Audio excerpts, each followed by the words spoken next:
কি অবস্থা মনেরা? কেমন আছে সবাই?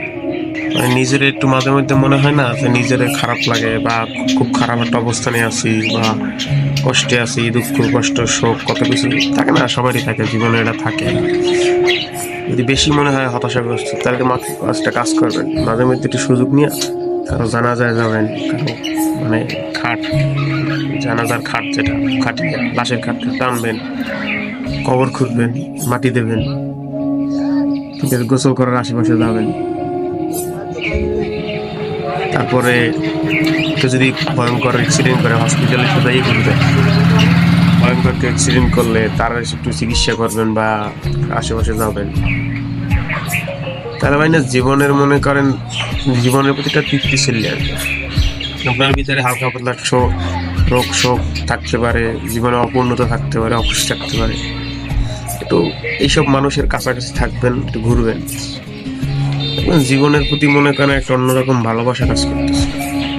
সৃষ্টিকর্তার প্রতি অনেক অভিযোগ না, অনেক অভিযোগ কমে দেবে, অনেক অভিযোগ কমে দেবে জীবনে। মনে করেন যারা দেখবেন আশেপাশে গুন্ডামি মাস্তানি করে, রাজনীতি নিয়ে পড়ে আছে, বা বিভিন্ন মানুষের সমালোচনা নিয়ে পড়ে আছে, এগুলো কিছু না ভাই, বিশ্বাস করেন ভাই, এগুলো কিছুই। রাজনীতি যারা করে, আপনি যারা দেখবেন, আমার হাসি পায় মাঝে মধ্যে, কি নিয়ে এত কিছু করে।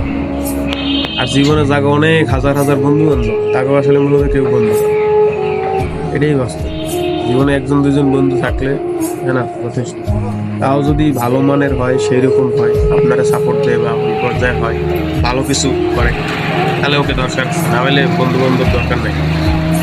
একা আছেন বিন্দাস ভালো আছেন, পরিবারের সময় দেন, নিজের কাজে মন দেন, আর আল্লাহর স্মরণ করেন, ধর্মীয় কাজকর্ম ভিতর নিজেকে নিয়োজিত করেন, ভালো কাজ করেন, মানবিকতা কাজ করেন, আর বাবা মারে প্রচুর সম্মান করেন, তাকেও জায়গা দিয়া তাকেও খুশি করার একটা চেষ্টা করেন, দেখুন আল্লাহ খুশি হয়ে যাবে। আর জীবনে মা বাবার দোয়া ছাড়া আসলে সামনে আগানো সম্ভব না।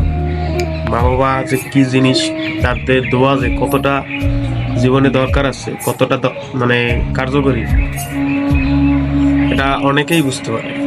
যারা বাইরে সময় দিবেন, এই যে যাপনীয় সময় দেন বা যাবেন, কোনো লাভ নেই। বিশেষ করে যারা